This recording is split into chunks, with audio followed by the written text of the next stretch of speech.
बांधवांनो, बहिणींनो आणि मातांनो,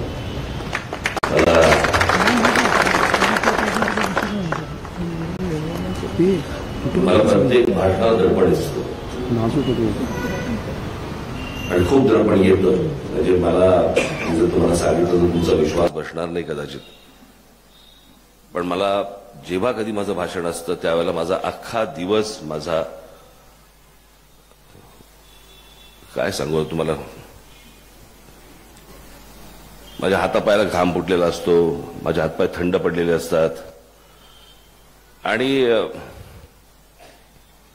याचं एकमेव कारण म्हणजे मला माहित नसतं मी काय बोलणार आहे. विविध विषय डोक्यामध्ये असतात, पण ते त्यावेळेला येतील की नाही याची काही खात्री नसते. आता आज पण मी काही टिपणं मी आता मुद्दामून आणली आहेत, पण मी काही खात्री देऊ शकत नाही की माझं भाषण करता करता त्या टिपणांकडे लक्ष जाईल. आणि त्याच्यामुळे एक प्रकारचं माझ्यावरती एक प्रेशर असतं, एक अवघडलेपण असतं आणि त्यात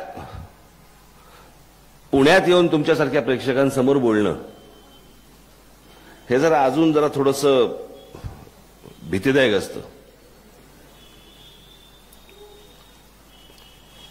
कारण मी याच्या आधी काही माझी अशी काही भाषणं झाली नाहीत अशातला भाग नाही, परंतु अशा प्रकारची काही व्याख्यानांमध्ये मी गेलो होतो आणि मला आजही आठवते की मी एका व्याख्यानमालेमध्ये माझं सारखं त्या व्यक्तीकडे असं बोलता बोलता लक्ष जायचं, कारण अख्खा व्याख्यान मी जेव्हा जे काय भाषण असेल ते मी बोलत असताना ती व्यक्ती पूर्ण वेळ माझ्याकडे अशी बघत होती.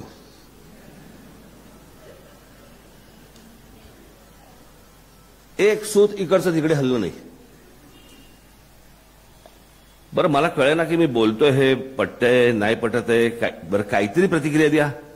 काहीच नाही. सगळं व्याख्यान संपलं, भाषण संपलं, मी बाहेर आलो. बाहेर आल्यानंतर ती व्यक्ती आली, मला म्हणाली चांगलं झालं. आता हे मी बोलताना समजा त्यांनी एक्सप्रेशन दिले असते तर काही घोडं मरणार होतं का काही, मला जरा सांगा. थोडंसं आम्हालाही बरं वाटतं की बाबा नाही कळतंय, समजतंय. असो, त्या दिवशी मला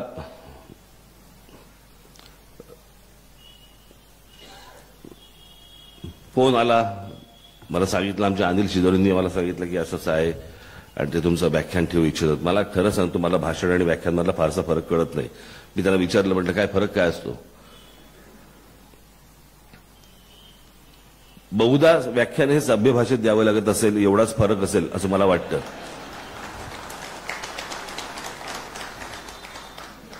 एकूण सध्याची महाराष्ट्राची सांस्कृतिक परिस्थिती पाहता, राजकीय परिस्थिती पाहता, सांस्कृतिक नाही, थोडंसं थोबाडाला आवरून जरा बोलावं अशी साधारणपणे समोरच्यांची अपेक्षा असावी, त्याला म्हणून व्याख्यान म्हणत असावेत. मला त्याशी फोन आला की कोणत्या विषयावरती बोलणार. मला समजायला वाटतं कशावरती बोलायचं. मी शिदोरांना विचारलं, म्हटलं कशावरती. तो फोन चालू होता त्यांचा. म्हणाले त्यांना विषय पाहिजे. म्हटलं काय, आता काय विषय देऊ. म्हटलं सांगा, म्हटलं काहीतरी नवीन काहीतरी दे ढकलून. म्हटलं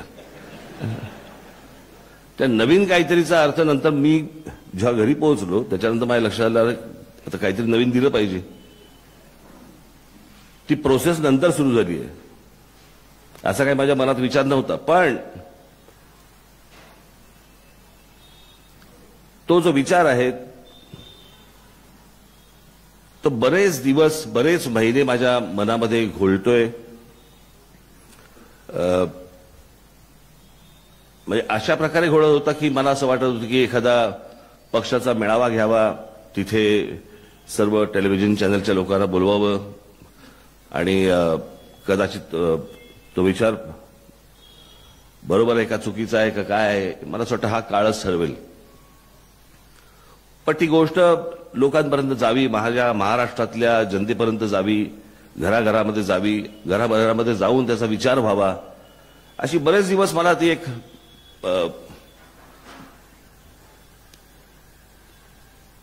मनामध्ये एक प्रकारचा कल्लोळ असा होता की हे बोललं पाहिजे, हे सांगितलं पाहिजे, हे केलं पाहिजे. राजकारण तर तुम्ही रोज दिवसा ढवळ्या बघत असता, काय चाललंय आणि कशा प्रकारे राजकारण चालू आहे आणि कसे कसे वेगवेगळे फाटे फुटतात वेगवेगळ्या गोष्टींना. आणि एकूणच बोलण्याची पद्धत देखील काय प्रकारे आलेली आहे, काय प्रकारे प्रवक्ते पण काय प्रकारे बोलतात, ऐकूच नाही पाहूच नाही अशा प्रकारे काही गोष्टी वाटायला लागतात. आणि बऱ्याचदा ह्याच्यामध्ये काही टेलिव्हिजन चॅनलच्या लोकांचा देखील वाटा असतो. त्याच्यामुळे मुख्य बातम्या राहतात बाजूला, मुख्य विषय राहतात बाजूला. आणि मग तुला काय वाटतं, याला द्यायच्या शिव्या दे लवकर पटकन शिव्या, मग त्यांनी दिल्या शिव्या की तुला बघ तुला दिली शिवी तरी तुला काय वाटतं, हे दिवसभर आपलं ते चालू आपलं.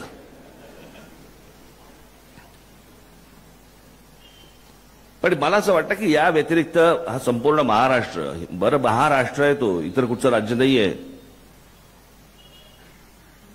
ज्या महाराष्ट्राने देशाला विचार दिले, या हिंद प्रांतावरती परकीयांनी आक्रमण केलं, परंतु या हिंद प्रांतावरती जर समजा राज्य कोणी इथल्या लोकांनी कोणी जर राज्य केलं असेल तर ते मराठेशाहींनी राज्य केलं. तो हा महाराष्ट्र. त्या महाराष्ट्राची आजची अवस्था आपण जेव्हा बघतो, राजकीय अवस्था जेव्हा बघतो आपण, तर असं वाटायला लागतं की अरे पण कुठे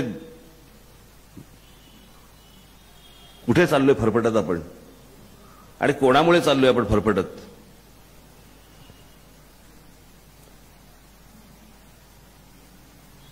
मला असं वाटतं की आजचा सोशल मीडिया घ्या किंवा तुम्ही काय टेलिव्हिजन चॅनल घ्या,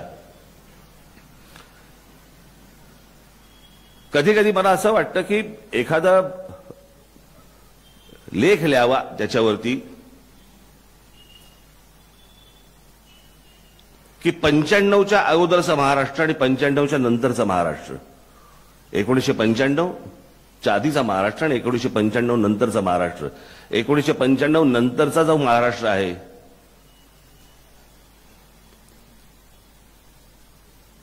ते मूळ तिकडे आहे, तिथपासून इथपर्यंत आलं.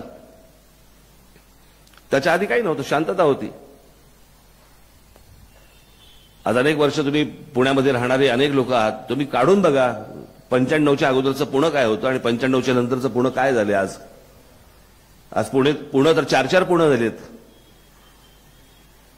मला आठवते, मी जेव्हा पूर्वी येत असे पुण्यामध्ये त्यावेळेला आमचे काही मित्र म्हणायचे ते पुणे ना तिकडे ना, हा म्हणजे नदी पलीकडचं,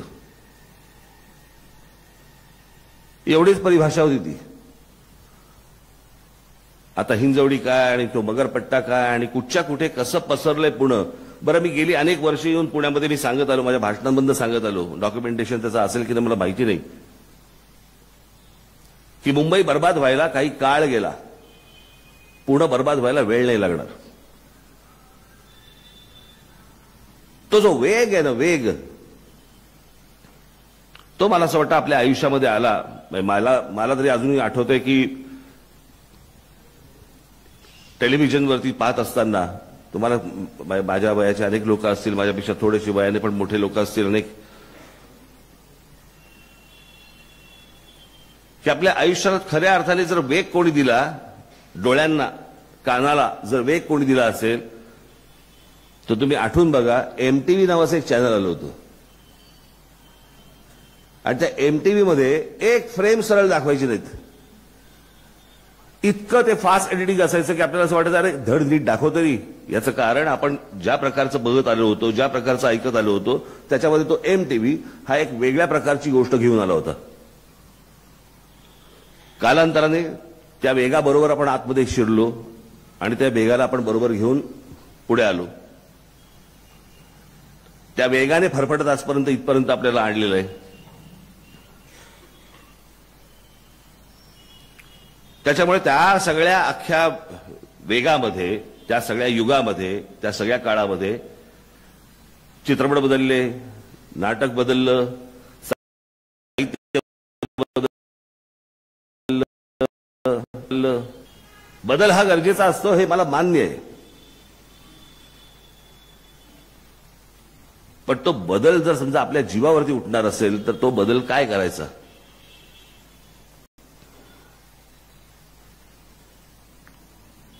मी त्या 95 नंतरचा सगळा काळ जेव्हा मी बघत आलो, 95च्या अगोदरचा काळ बघा तुम्ही.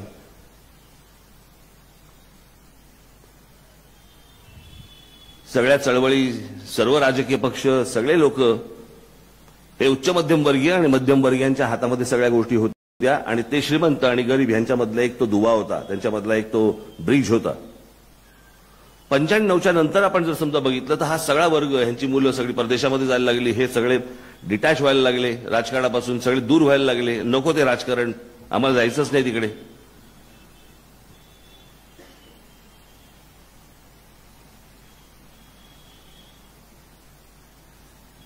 आणि त्या राजकारणाला एक खूप मोठा वर्ग, ज्याची गरज आहे राजकारणाला, तो तुच्छ मानायला लागला.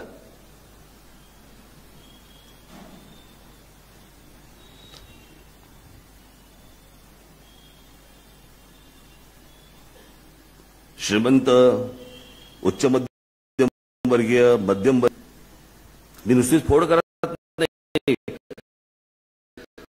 प्रत्येक वर्गामध्ये लोक मागे झाली, खाली जायला लागला, सगळा स्तर घसरायला लागला. 95च्या अगोदरचा महाराष्ट्रामध्ये होत असलेला भ्रष्टाचार आणि 95च्या नंतर होत असलेला, याच्यामध्ये जमीन आसमानाचा फरक आहे. मला आयुष्यात काही करता नाही येते, काय करायचं? राजकारणात जायचं.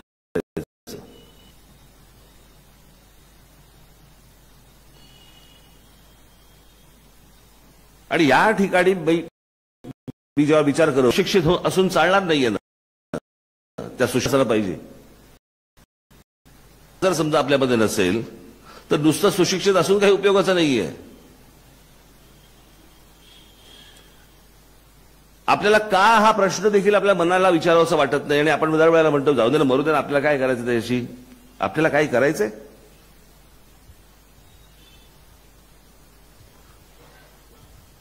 तुमचं अख्खं आयुष्य सकाळी उठल्यापासून रात्री झोपेपर्यंत हे राजकारणाला बांधिले. सकाळी उठला तुम्ही, तुम्हाला दूध लागतं, दुधाचे भाव राजकारणी ठरवतात. तुम्हाला पाणी लागतं, पाणीपट्टी हे जे नगरसेवक आणि प्रशासन आहे ते ठरवतात. तुमच्याकडे वीज येते, ती वीज हे आमदार आणि प्रशासन ह्या सगळ्या लोकांमधनं त्याचे दर ठरवले जातात आणि मग ते दर तुम्ही भरत जाता निमूटपणे. मी का असे रेट भरतोय, मी हे का करतोय विचारायचं नाही. शाळेचा अभ्यासक्रम सरकार ठरवतं. सरकार म्हणजे कोण ठरवतं? प्रशासन आणि निवडून आलेले प्रतिनिधी. तुमच्याकडची खासगी हॉस्पिटल सोडून द्या, पण सरकारी हॉस्पिटल तुम्ही आजूबाजूला फक्त जरा तुम्ही आजूबाजूला फक्त विचार करा की मला माझ्या गरजा काय. तुमच्या गरजा ह्या काही नगरसेवकाला भेटणं आणि आमदाराला भेटणं आणि खासदाराला भेटणं नाहीच आहे. कित्येकदा हे आमदार, खासदार, नगरसेवक माहिती आहे ना, मोठे बोर्ड लावतात, आमदार संपर्क कार्यालय. कोण करणार संपर्क? कशासाठी करणार?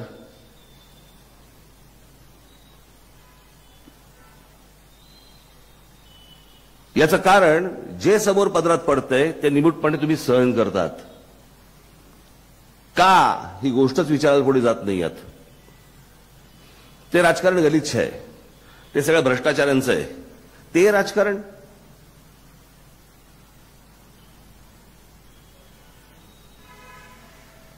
आणि मग या सगळ्या परिस्थितीमध्ये अनेक तरुण मुलं, तरुण मुली या कंटाळतात आणि म्हणतात नाही आम्हाला परदेशात जायचंय, आम्हाला या भागात राहायचंच नाहीये. मग तुम्ही पण म्हणतात नाही बरोबर बरोबर जा जा.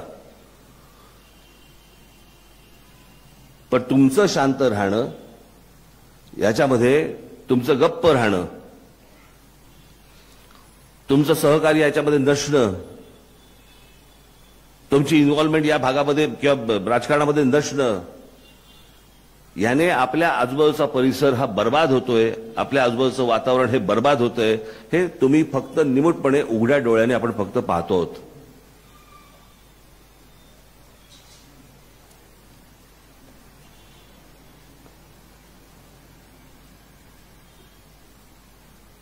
मी आज जे तुम्हाला सांगतोय ना, माझी इच्छा आहे, मी फार वेळ व्याख्यान देणारा माणूस नाही, द्यायची इच्छा पण नाही माझी. मी आज जो आलोय ते फक्त तुम्हा लोकांना आवाहन करण्यासाठी आलोय. माझ्या महाराष्ट्रामधल्या घरामध्ये शांत बसलेल्या कित्येक लोक येतात मला सांगता यायला की बाबा आम्ही असं एक योजना केलेली आहे आणि ती योजना आम्हाला तुम्हाला दाखवायची आहे, सांगायची आहे. सांगाल, दाखवाल. भरपूर राजकारण दाखवलीत तुम्ही. नवीन नवीन कल्पना, नवयुग, कुठे चाललंय जग, आपण काय बोलतोत.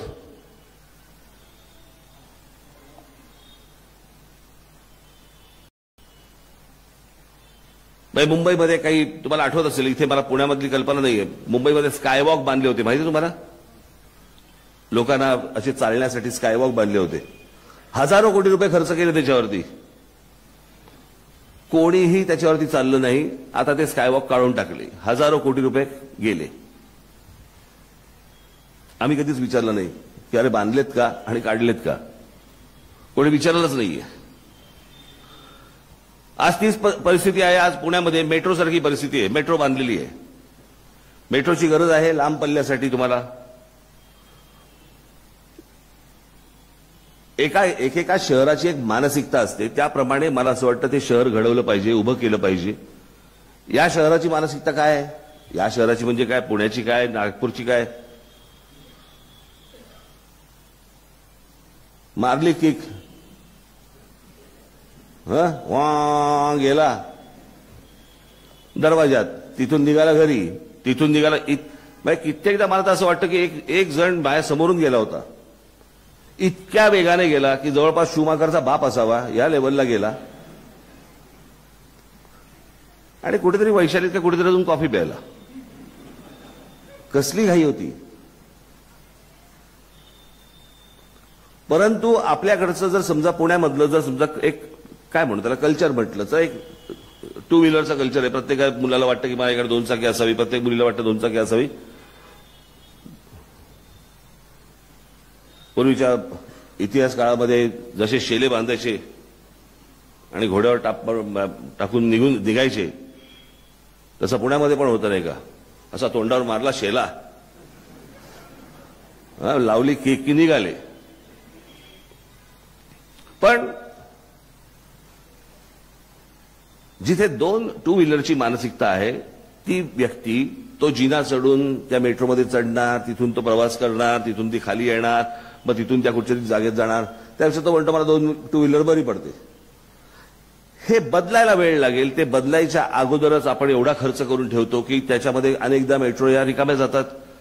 जर एवढा खर्च करून जर समजा या गोष्टी रिकाम्या जाणार असतील तर आपण पहिल्यांदा त्या शहरांची मानसिकता पाहिली पाहिजे. त्या शहरामध्ये राहणाऱ्या लोकांना विचारलं पाहिजे. तुम्हाला कोणी विचारत नाही, तुम्ही कोणाला विचारत नाही, तुम्हाला प्रश्न पडत नाहीत आणि वारे माप नुसते फक्त खर्च होत जातात, जे आपण आपल्या डोळ्यांनी फक्त पाहतो.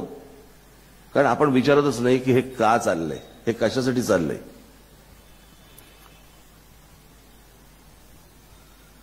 तुम्ही फक्त एकत्र जेव्हा येता तेव्हा एकत्र फक्त मतदानाला येता, पण तुमचा दबाव गट नाही.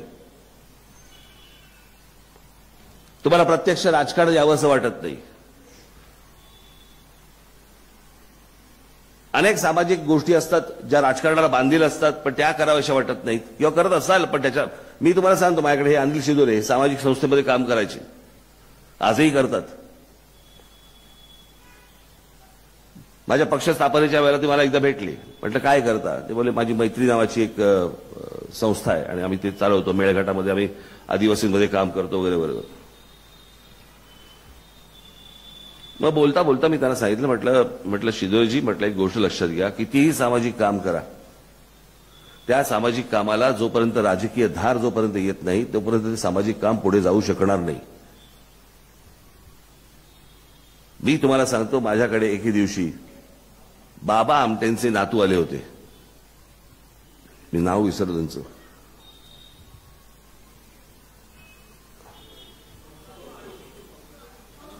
कौस्तुभ नाही होते, कौस्तुभ बहुधा. आणि ते एकदा माझ्याकडे आले होते. मग आम्ही गप्पा मारत होतो, घरामध्ये निघायचंय. म्हटलं कुठे चाललात? मला मंत्रालयात झालं. म्हटलं मंत्रालयात काय काम आहे? म्हटलं अहो आमच्या संस्थेचे सरकारकडनं पैसे यायचे, ते पैसेच देत नाहीत. मी इतक्या हेलपाट्या मारल्या. बाबा आमटेंचे नातू, बाबा आमटेंचे नातू जात आहेत मंत्रालयामध्ये, हेलपाट्या मारतायत. त्यांना कोणी दाद देत नाहीये. इतकं मोठं सामाजिक काम उभं केल्यानंतर देखील त्यांच्या नातवाला जर समजा मंत्रालयामध्ये इथे फिरावं लागत असेल, तुम्हालाही नवीन कल्पना सुचत असतील, तुम्हालाही नवीन गोष्टी सुचत असतील, पण त्या नुसत्या घरात ठेवून होणार नाही.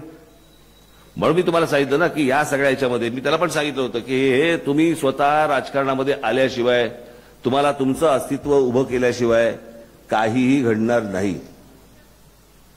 आज अनेक महिला आहेत, अनेक तरुणी आहेत, नोकरी व्यवसाय पण करत असतील किंवा घरामध्ये असतील, अनेक गोष्टी कल्पना सुचत असतील. अनेक तरुण आहेत, त्यांना कल्पना सुचत असतील. या राजकारणामध्ये येणं म्हणजे फक्त निवडणुकीला उभं राहणं नव्हे आहे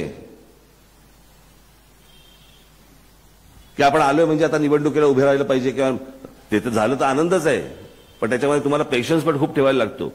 मी पक्ष स्थापनेच्या वेळेला माझ्याबरोबर अनेक लोक आले, आणि कालांतराने गळले. तर काय झालं? काय झालं का? आणि अनेक जण गळले. नंतर विचारलं काय झालं? नाही बाबा, हे आपल्याला काही झेपणार नाही. झेपलं पाहिजे, ती गोष्ट तुम्हाला केली पाहिजे, तीही गोष्ट तुम्हाला केली पाहिजे, त्यातनंच पुढे जायला पाहिजे.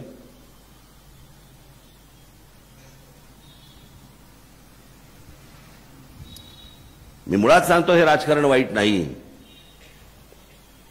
जे तुमच्या आयुष्याशी निगडित आहे, तुमच्या भवितव्याशी निगडित आहे, तुमच्या भविष्यातल्या येणाऱ्या पिढ्यांशी निगडित आहे, ते राजकारण वाईट नाहीये.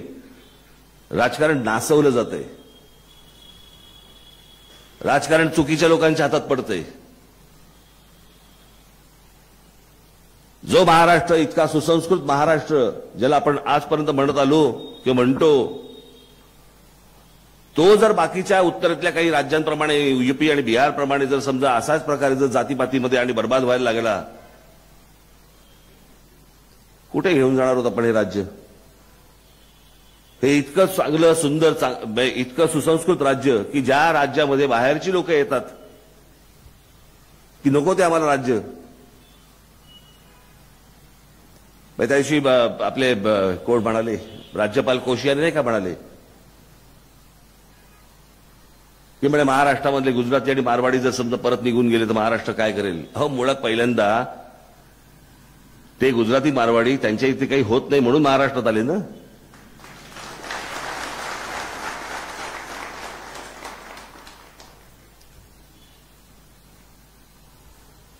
या महाराष्ट्राची सांस्कृतिक किंवा सगळीच जी जडणघडण झालेली आहे, याच्यामुळे लोक महाराष्ट्रामध्ये आले, उद्योगपती झाले, व्यावसायिक झाले, मोठे झाले.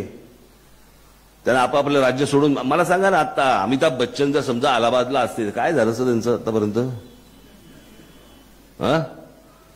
ते मुंबईमध्ये आले, मुंबईमध्ये अनेक गोष्टी त्यांना मिळाल्या, त्याच्यातनं त्यांचं टॅलेंट त्यांच्यामध्ये होतं, त्याच्यातनं माणूस मोठा झाला. कित्येक हिरो तुम्ही बघताच, कित्येक हिरोईन बघतात. हे आपापलं राज्य सोडून महाराष्ट्रात आले, आणि आम्ही महाराष्ट्रातले लोक आम्ही घरात शांत बसलेलो होतो. आम्हाला काही करावं असं वाटत नाही, कृती करावीशी वाटत नाही, आम्हाला राजकारणात यावं असं वाटत नाही. मला त्या विधानसभेमध्ये होणाऱ्या चर्चा तर ऐकवत नाहीत मला. आणि कधी कधी वाटतं की बाबा त्या विधानसभेत हे बाहेर पण येऊ नये, कारण बाहेर चॅनलवाले उभे जे असतात त्याच्यासमोर जे काही बरळतात ते ऐकूच नाही असं वाटतं. आणि मग प्रश्न पडतो की अरे आपण हे कुठे घेऊन जाणार आहोत? माझ्या महाराष्ट्रामधला माझा मराठी समाज हा गप्प काय? तो हे का सहन करतोय? कोणासाठी सहन करतोय?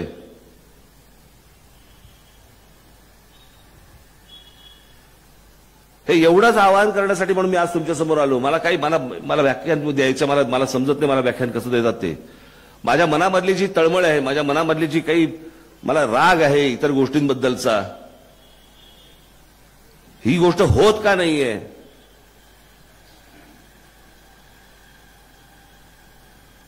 आपण या राज्याचा सारासार विचार करणार आहोत की नाही करणार आहोत? की हे यांचं राज्य आलं की हे काहीतरी वेगळं करणार, यांचं राज्य आलं की हे वेगळं करणार. काही महत्वाच्या ठराविक विषयांवरती कोणाचंच एकमत होत नाही. काल म्हणे बेळगाव कारभारवरती एकमत झालं म्हणे. 60-70 वर्ष ऐकतोय.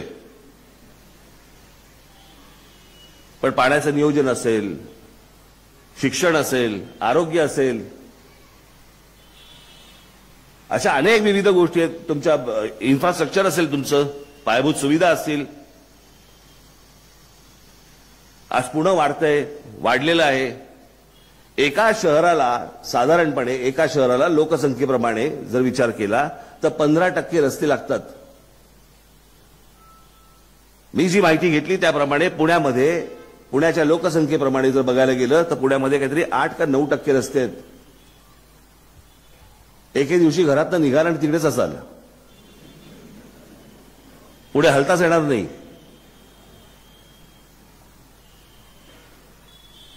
आपण मूळ विषयाला हातच घालत नाही आहोत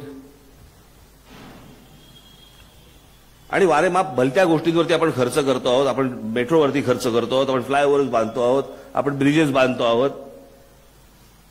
याने हा पायाभूत सुविधांचा प्रश्न सुटणार नाही.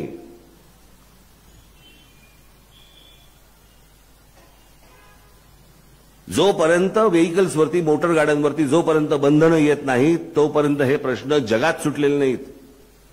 आपल्याकडे काय सुटणार आहेत? पुण्यामध्ये 2 व्हीलर्स 40 लाख आहेत. मुंबईची तीच अवस्था. मी एकदा मागे म्हटलं होतं की आपली जी शहरं आहेत, आपला जो देश आहे, खास करून या देशामध्ये सगळ्या ठिकाणी 2 व्हीलर्स वापरले जातात. मग त्या होंडा, कायनेटिक होंडा असतील, अजून दुसऱ्या कुठच्या असतील परदेशी कंपन्या, ह्या परदेशी कंपन्या आणि आपल्याकडच्या कंपन्या यांनी मिळून हा भारत देश हे 2 व्हीलरचं गोडाऊन करून ठेवलेलं आहे. गोडाऊन नाही, काय म्हणतो आपण त्याला, डम्पिंग ग्राउंड.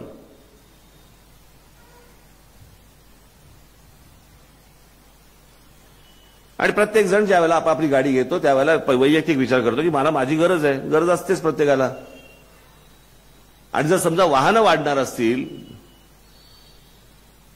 तर पब्लिक ट्रान्सपोर्ट कोण वापरणार आहे? आणि पब्लिक ट्रान्सपोर्ट जर कोणी वापरणार नसेल तर मग आपण हजारो कोटी रुपये खर्च कशाला करतो? हे साधे सुधे प्रश्न आपण आपल्या आमदारांना विचारत नाही, आपल्या नगरसेवकांना विचारत नाही. निवडणुकीच्या वेळेला जेव्हा मतं मागायला येतात त्यावर त्यांना विचारले पाहिजे तुम्ही प्रश्न. पण त्याही पलीकडे मला असं वाटतंय की त्यांना हे प्रश्न विचारण्यापेक्षा जर समजा तुम्हाला हे प्रश्न पडत असतील तर स्वतः तुम्ही या क्षेत्रामध्ये येऊन याच्यामध्ये काम करणं गरजेचं आहे. वयाचं बंधन नाही. अरे बाबा आता माझा झाली ना, आता 60 झाली ना, आता काय करू? तुम्हाला ती व्यक्ती आवडो किंवा न आवडो, पण एम एफ हुसेन यांचं आयुष्य, करिअर हे वयाच्या 60व्या वर्षी सुरू झालं. त्याच्यामुळे करिअर सुरू करायला, नवं काहीतरी बघायला, नवा विचार करायला वयाचं बंधन नसतं. पण माझी तुम्हा सगळ्यांना एक हात जोडून नम्र विनंती आहे. माझी तुम्हालाच नव्हे, आज तुम्ही जेव्हा समोर जेवढे आहात तेवढेच नव्हे, महाराष्ट्रामध्ये अनेक लोक कदाचित हे माझं बोलणं ऐकत असतील तर तुम्ही राजकारणामध्ये यायला पाहिजे. कित्येक मला तुम्ही सांगा ना, अनेक डॉक्टर्स त्यांच्या डॉक्टरी हा व्यवसाय सोडून नाटक आणि चित्रपटामध्ये येऊन यशस्वी झाले की नाही?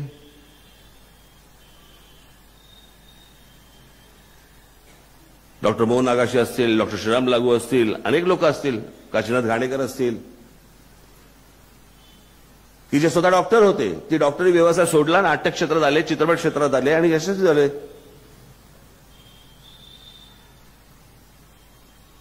तुम्ही आज कोणत्या क्षेत्रामध्ये काम करता आहात ही गोष्ट महत्वाची नाही, पण तुम्हाला कोणत्या क्षेत्रामध्ये काम करायचं आहे, पुढे यायचंय, पुढे महाराष्ट्रामध्ये कोणत्या गोष्टी घडल्या पाहिजेत. आज अनेक तरुण आहेत जे मला भेटतात, मी त्यांना पण भेटायला पण जाणार आहे, की शेती क्षेत्रामध्ये क्रांतिकारी काम करतायत. मी या लोकांना सगळ्यांना आणणार राजकारणात, की ही मुली आल्या पाहिजेत. ज्यांनी स्वतः काहीतरी केलेलं आहे, जे स्वतः काहीतरी करू इच्छितात, त्यांनी या क्षेत्रामध्ये यायला पाहिजे. या क्षेत्रामध्ये यायला कसलंही बंधन नाहीये.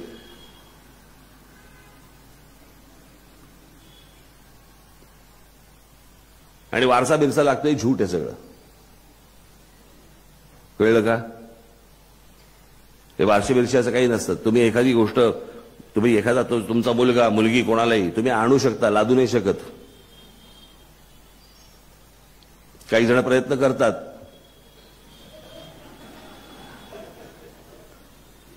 पण नंतर कळतं कालांतराने आपल्याला काय ते.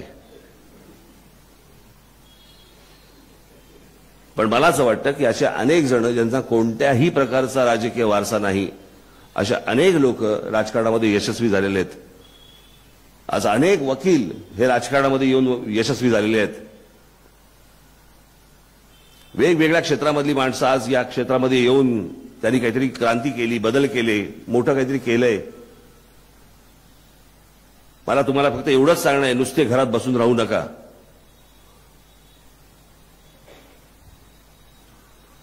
घरात बसून बोटं मोडत राहणं हे काही योग्य चांगली गोष्ट नाही, महाराष्ट्राच्या हिताचं नाही. म्हणून तुम्हाला फक्त जाता आता मी तुम्हाला एवढंच सांगितलं की माझी विनंती आहे, मी तुम्हाला जे आवाहन करण्यासाठी इथे आज आलो, तुमच्यासमोर उभा राहिलो. माझी विनंती आहे, तुम्ही खरंच, राजकारण म्हणजे निवडणुका नव्हेत, पण राजकारणामध्ये विविध अंग असतात. आपली जर खरंच सर्वांची कोणाची इच्छा असेल, माझी तर इच्छा आहेच तुम्ही यावं, पण आपल्या कोणाची जर इच्छा असेल, आपण जरूर मला येऊन भेटावं. मी बरोबर तुमच्या काम करायला तयार आहे. धन्यवाद. जय हिंद, जय महाराष्ट्र.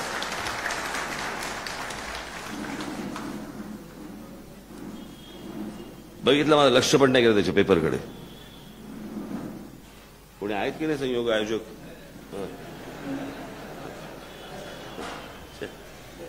मला दिला सोडून, मला मोकळा. इच्छा व्यक्त करू का? जरा पुणेकरांचं अरे नाही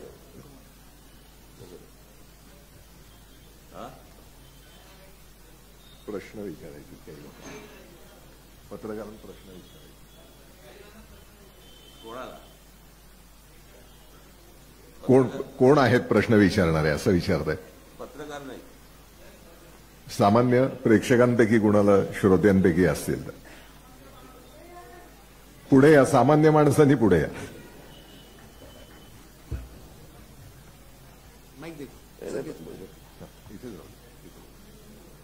मुळात पहिल्यांदा तुम्ही सामान्य माणूस बोलायचं बंद करा.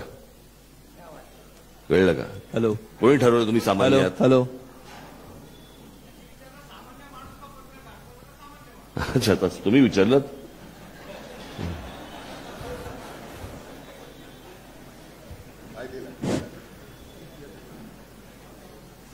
सर, तुमचे विचार खरंच चांगले होते. चांगल्या लोकांनी या राजकारणात यायला पाहिजे. आणि तुम्ही जे म्हणालात की तुम्ही प्रश्न विचारा, आता मी जर इथे नगरसेवकांना प्रश्न विचारलं तर त्यांचेच गुंड मला आता इथं मारू शकतात. मग मी काय करायचं? कोणाकडे जायचं? पोलीस पण त्यांना भेटलेले आहेत. आमच्या इथल्या ह्या एरियात आम्ही जे राहतो तिथे एक 25 कुत्री रोज सकाळ संध्याकाळ दुपार भुंकत असतात. त्याच्याबद्दल आम्ही कंप्लेंट केली तर पोलिसांनी आम्हालाच दम दिला. मी हेच तुम्हाला मगाशी सांगितलं माझ्या भाषणामध्ये की ज्या लोकांच्या हातामध्ये तुम्ही सोपवलेत ना, ज्याचा पश्चातापाचा हात तुम्ही कपाळावरती मारताय, त्यापेक्षा तुम्ही स्वतः या क्षेत्रामध्ये या. कळलं का? आम्ही यायला तयार आहोत. शिक्षण क्षेत्रात आम्ही काम करतो. आम्ही तुमच्याबरोबर आमूलाग्र बदल घडवून आणू शकतो नक्की. धन्यवाद. जय महाराष्ट्र साहेब. माझं नाव ॲडव्होकेट नागेश जायभाय. नागेश जायभाय. जगाला हेवा वाटावा असा महाराष्ट्र घडवेन. मी लॉ कॉलेजला होतो. पहिला राजकारणी असा होता जे आत्मविश्वासाने हे सांगू शकले होते की मी असा महाराष्ट्र घडवीन जगाला हवा वाटेल असा. मध्यंतरी तुमची विकासाची ब्ल्यूप्रिंट देखील आली. इव्हन जगातील सगळ्या राजकीय नेत्यांचा जर अभ्यास केला तर महाराष्ट्राचं, आमच्या तरुणांचं हे भाग्य आहे की एवढी दूरदृष्टीची विकासाची ब्ल्यूप्रिंट तुम्ही मांडली. भाऊ प्रश्न विचार. राजविचार हा आम्हाला आवडतो, परंतु माझा प्रश्न आणि प्रश्नापेक्षा खंत अशी आहे की ती एक हाती सत्ता आमची महाराष्ट्राची जनता आजपर्यंत सर्व पक्षांना दिली, परंतु राजसाहेबांना ती कधी देईल? आणि राजविचारांवरती आम्ही कुठल्याही पक्षाचे कार्यकर्ते नव्हेत, परंतु सामान्य तरुण राजविचारांवरती प्रेम करतो. हा राजविचार कार्यकर्ते किंवा संघटनात्मक पदाधिकारी सामान्य लोकांपर्यंत पोहोचवण्यात कुठेतरी कमी पडतायत का, असं आपणास वाटतं का? कसं आहे,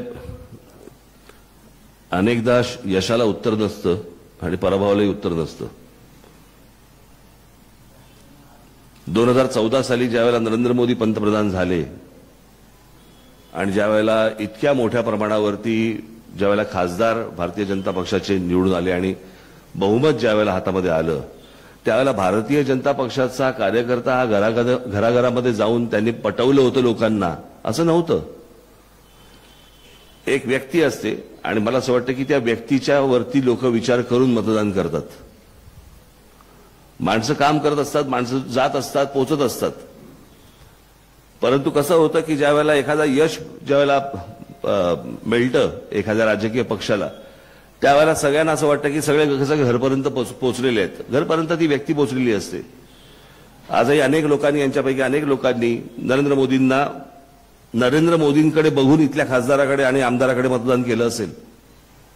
कित्येकांना आमदार आणि कोण खासदार माहिती पण नसतील आणि नगरसेवक माहिती पण नसतील नावं, पण त्या व्यक्तीकडे बघून त्या नगरसेवकाला किंवा आमदाराला किंवा खासदाराला मतदान होतं. हा आजपर्यंतचा भारताचा इतिहास आहे.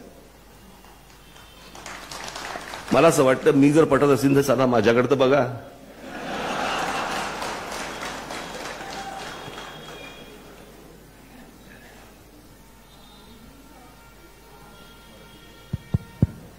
सर, आम्ही नेहमीच तुमची भाषणं ऐकून प्रेरित होतो. एक सामान्य गृहिणी म्हणून मला तुम्हाला असं एक विचारू इच्छिते. तुम्ही जे आता म्हणलात की पॉलिटिक्समध्ये सामान्य माणसांनी यायला हवं वगैरे, पण असं सांगायची इच्छा मला अशी आहे की मीडियाने ज्या पद्धतीने पॉलिटिक्सला इतकं भयावह करून ठेवलेलं आहे की आम्ही सामान्य माणसं इतकी घाबरतो, कारण आम्हाला ठिकठिकाणी इतक्या वेगवेगळ्या प्रकारचे करप्शन्स आणि सगळं जे काय बघायला मिळतं, तर ते आम्हाला, त्याच्यामुळे आम्हाला भीती वाटते. म्हणजे वी आर एज्युकेटेड, पण आम्हाला वाटतं की या फील्डमध्ये पडताना कशाला, तुम्ही जे म्हणतात तसं कशाला कटकट आणि झंझट करून घ्यायची. ताई, कसं आहे, मी आखुडी शिंगी बहुदुधी कमी चारा खाणारी गाय जगात कुठेच मिळत नाही. येस सर, बरोबर की नाही? म्हणजे मला माहिती आहे त्याप्रमाणे ह्यांच्या क्षेत्रातले या पत्रकारिता जी तुम्हाला भयावह वाटते, यातले अनेक पत्रकार मला येऊन भेटतात आणि सांगतात की आम्हाला पत्रकारिता सोडून आम्हाला राजकारणामध्ये काम करायचंय, कारण पत्रकारितेत काही राहिलं नाही. Yes sir. त्याच्यामुळे तेही इकडे येतात, त्याच्यामुळे त्याची काळजी नसावी. सर, आमच्या ठिकाणी छोटे प्लॅटफॉर्म्स असे क्रिएट झाले जिथे सोसायटी लेवलवरती किंवा एरिया लेवलवरती, नॉट नगरसेवक एवढ्या हाय लेवलवरती नाही, पण छोटे ज्यांना खरंच उत्सुक आहेत जे कामासाठी चांगल्या. माझी तुम्हाला सगळ्यांना विनंती आहे, तुम्हाला खरंच जर समजा मी सांगितलं त्याप्रमाणे जर खरंच इच्छा असेल तर आपण इथून निघताना जर समजा आपण आपलं नाव आणि मोबाईल नंबर जर संस्थेच्या पदाधिकाऱ्यांकडे जर समजा देऊन ठेवलं, तर ती लोक मला आपलं त्या चिठ्ठ्या माझ्यापर्यंत पोहोचवतील. हा, तर माझ्यापर्यंत पोहोचवतील. आता जाताना जर समजा तुम्ही या लोकांना लिहून दिलं तर मला असं वाटतं ते बरोबर, जास्त बरोबर. मी जेव्हा पुण्यात येईन तेव्हा मी आपली नक्की निश्चित भेट घेईन. येस सर, कारण तुमची भाषणं ऐकून मराठी माणूस प्रेरित होतो, पण तो त्या भाषणापुरताच होतो. घरी जाताना तो परत ही is normalize, so that should not happen. Yes sir, thank you sir.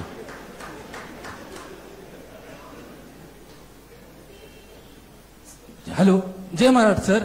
Sir, आता पहिल्यांदा सर कसं व्हायचं, जनता नेत्यांना पैसे देऊन उभा करायची, तुम्ही राजकारणात उभा. पण आज जर राजकारण बघितलं तर धनदांडग्यांचा खेळ झालेला आहे. अशा जनतेची पण तीच मानसिकता झालेली आहे. अशा मानसिकतेत जर एखाद्याला मध्यमवर्गीय माणसाला राजकारण करता येणं शक्य आहे का, आणि ते कसं केलं पाहिजे? तुम्ही मला, हे बघा, मी ह्याची काय तुम्हाला जाहीर उत्तर देऊ शकत नाही. तुम्ही मला येऊन भेटलात तर मी त्या सगळ्या गोष्टींची, प्रश्नांची उत्तर देईन. आणि तुम्ही या गोष्टीत नच बाहेर काढायचंय ना आपल्याला सगळ्यांना, बरोबर की नाही? की जे चाललंय ते निमूटपणे बघायचंय, आपल्याला सहन करायचंय. मला असं वाटतं की अशा अनेक गोष्टी आहेत, अनेक क्षेत्र आहेत की ज्याच्यामध्ये तुम्ही काम करू शकता आणि त्याच्यानंतर कालांतराने तुम्ही विचार करू शकता की मी निवडणुकीला उभा राहू शकतो की नाही उभा राहू शकत. या प्रोसेसमध्ये तरी किमान तुम्ही या. ठीक आहे. सर नमस्कार, माझं नाव वरुण दिघे आहे. तुम्ही जो पॉइंट मांडलात की कैक लोक महाराष्ट्र सोडून परदेशात स्थायिक होतात. माझ्या 75 मुक्तांगण शाळेमध्ये शिकलेलो आहे. माझ्या डिव्हिजनमध्ये 75 लोक होते, त्यातले ऑलमोस्ट 60 लोक भारताच्या बाहेर आहेत. मुक्तांगणात मुक्तांगण आणि बऱ्याच शाळा आहेत. ते मुक्तांगणात आहेत. ते मुक्तांगण सगळीकडेच. म्हणजे पॉइंट असा आहे की तिकडे जाऊन काही गोष्टी, मी पण होतो बाहेर काही वर्ष, मी आलो परत. काही गोष्टी आपण बघतो, जाणवतो की अरे ट्रॅफिक सिस्टम कशी आहे, पब्लिक. मी तुम्हाला तेच सांगतो, आपल्या तिकडे व्यवसाय. माझी एक 16 मिनिटाची एक डॉक्युमेंटरी आहे एस्थेटिक वरती, मला असं वाटतं युट्यूबवरती आहे, आपण जरूर बघा. आणि त्याच्यामध्ये मी हे मी मांडलेलं आहे त्याच्यामध्ये की शिक्षण, व्यवसाय, नोकऱ्या या भारतात देखील आहेत, नाही अशातला भाग नाहीये. ही जी सगळी बरीचशी मुलं जी परदेशामध्ये जातात त्यांना हवं काय असतं? त्यांना हवं सभोवतालचं वातावरण. ते जे सभोवतालचं वातावरण आहे ना, त्याच्यासाठी म्हणून ते देश निवडतात. नाहीतर शिक्षण तर इकडे पण चांगलं मिळतं, नोकऱ्या तर इथे पण आहेत, व्यवसाय तर इथे पण तुम्ही करू शकता. इकडूनच शिकून तिकडे जातो, तिकडे काम करतो. पण साधं सर पीएमटीओने प्रवास करताना जो आई बाबा प्रवास नाही करू शकत, म्हातारी माणसं प्रवास नाही करू शकत, तर तो जो sense of belonging, sense of giving back to the society हा नाहीये. आणि हा राजकारणात येऊन कसा होईल हे मला सांगाल का? कसं आहे, मी तुम्हाला साधी गोष्ट सांगतो की एखादा जर समजा माझी एक 22 तारखेला आता जानेवारीला 22 किंवा 23 मला सुद्धा गेल्यावरती मला डेट कळेल ती, एक मुंबईमध्ये मी एक जाहीर सभा घेतोय मी याच सगळ्या विषयामध्ये की जागृत हा फक्त नगरसेवक, आमदार, खासदार असला पाहिजे अशातला भाग नाही. जागृत लोकांनी पण असणं गरजेचं आहे. तो काहीतरी करेल याच्यावरती विसंबून राहून चालणार नाहीये ना, आपल्याला पण काहीतरी करायला लागेल. कित्येकदा मला येतात दादर चौपाटी आणि हे सगळे चौपाट्या साफ करायचे, मी त्याला सांगितलं करू नका. कारण ज्यांच्या हातात ते काम आहे महानगरपालिका, त्यांना उद्या सवय लागेल, अच्छा पोरं येऊन साफसफाई करतात का, बरं ठीक आहे, आनंद आहे, आमचं काम वाचलं. जिथे पण आपल्याला लक्ष द्यायला पाहिजे तिथे आपण लक्ष देत नाही आहोत. आपल्या भागामध्ये अनधिकृत बांधकामं वाढतात, त्याच्यावर म्हणून मी म्हटलं ना की तुमची लोक म्हणून आज तुम्ही एक मतदार म्हणून समजा आपण पकडूया, तुमची भीतीच नाहीये. कोणत्याही लोकप्रतिनिधीला तुमची भीतीच वाटत नाही.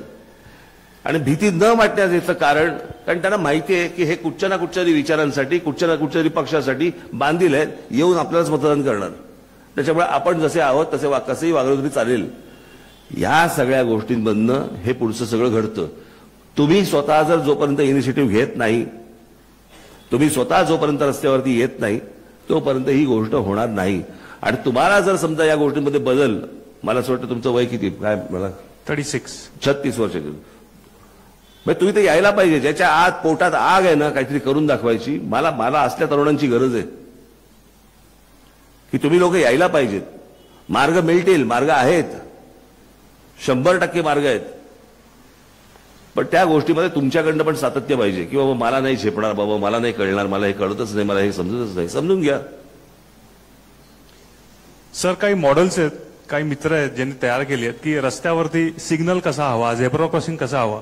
ते on the paper India is very strong, Pune is very strong, Exactly. पण ते एक्झिक्यूट करताना इतके प्रॉब्लेम्स येतात, इतके चॅलेंजेस येतात. तर ऍज अ पर्सन राजकारणात येताना तुम्ही जे म्हणताय, तर तुम्ही ऍज अ ऍडवायझर म्हणताय की तुम्ही ऍज अ नेता म्हणताय? मी कुठच्याही अंगाने बोलतोय. माझं असं म्हणणं आहे की समजा तुम्ही 10 लोक आहात असं पकडा, समजा तुमचा एक ग्रुप आहे, एक 25 जणांचा ग्रुप आहे या भागामध्ये, समजा तुम्ही असाल, एकाला पाठवा राजकारणात. सगळेच काय राजकारणात येऊ शकत नाहीत, प्रत्यक्ष निवडणुकीला उभे राहू शकत नाहीत, बरोबर की नाही? आम्ही तिकीट वाटताना आमची काय होते हालत ते आम्हाला माहिती असते. साहेब मी जुना आहे, त्याचं काय करायचं मला कळतच नाही. तो आता जुना आहे म्हणजे मोरावळाच झाला तो. माझं असं म्हणणं आहे की काही गोष्टी ह्या मेशोली आपण समजून घेतल्या पाहिजेत आणि ठरवून घेतल्या पाहिजेत. म्हणून मला तुमची गरज आहे. ठीक आहे सर, नंबर शेअर करतो प्लीज. पदाधिकाऱ्यांबरोबर आपण बोलूया. Thank you sir. नक्की. माझ्या व्याख्यानापेक्षा जास्ती वेळ लावू नका साहेब. नमस्कार, जय महाराष्ट्र. मला मुंबईला जायचंय. माझं नाव विवेक इनामदार. फक्त एक तुम्ही जो प्रश्न मांडला तर मध्यंतरी सगळे भोंगे आणि ध्वनी प्रदूषण, तो प्रश्न फक्त साहेब तुम्ही लावून धरा, ही माझी विनंती आहे. कारण सर्व पुणेकरांना त्याच्यापासून खूप त्रास होतो. भोंगे किंवा गणपती उत्सव जरी असेल तरी आवाजाची मर्यादा. साहेब तुमचे मुख्यमंत्री आहेत, तुम्ही सांगा त्यांना, तुमच्या फेवरमध्ये मुख्यमंत्री साहेब माफ करा, तुमचे मुख्यमंत्री म्हणजे तुमच्या फेवरमधले मुख्यमंत्री आहेत, ते तुमचे नक्की ऐकतील. सर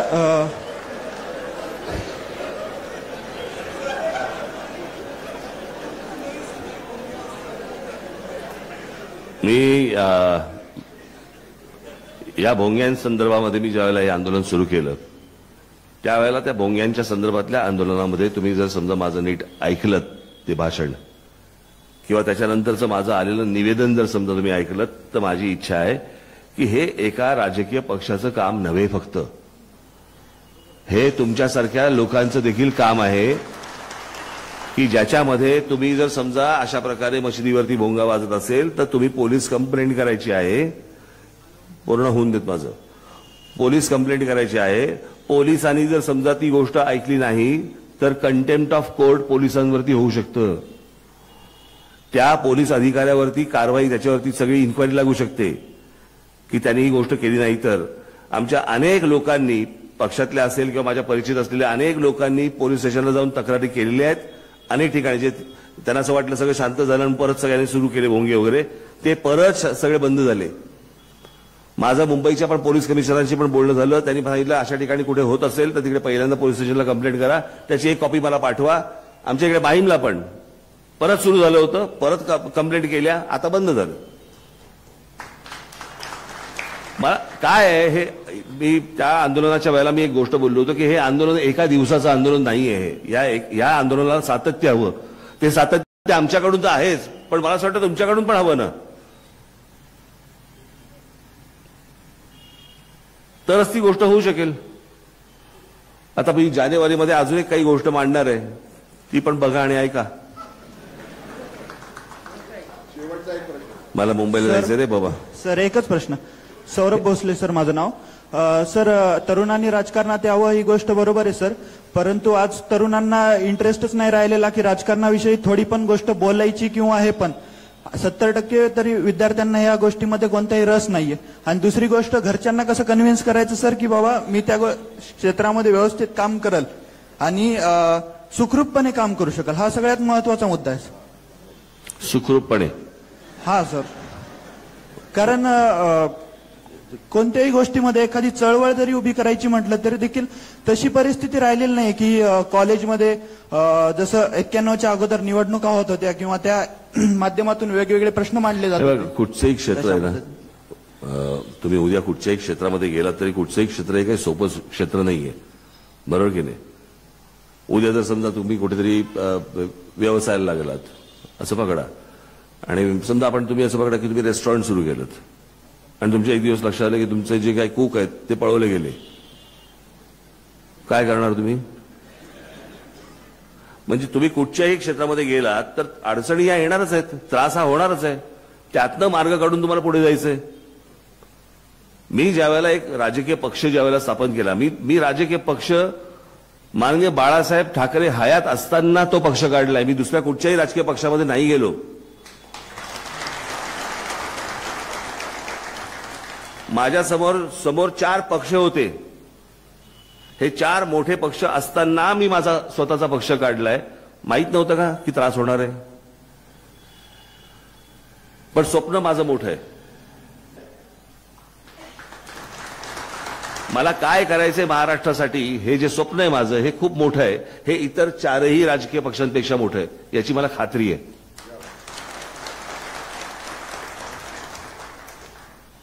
आणि ती जर खात्री असेल तर तुम्ही निश्चित राजकारणामध्ये येऊ शकता आणि टिकू शकता. थांबू?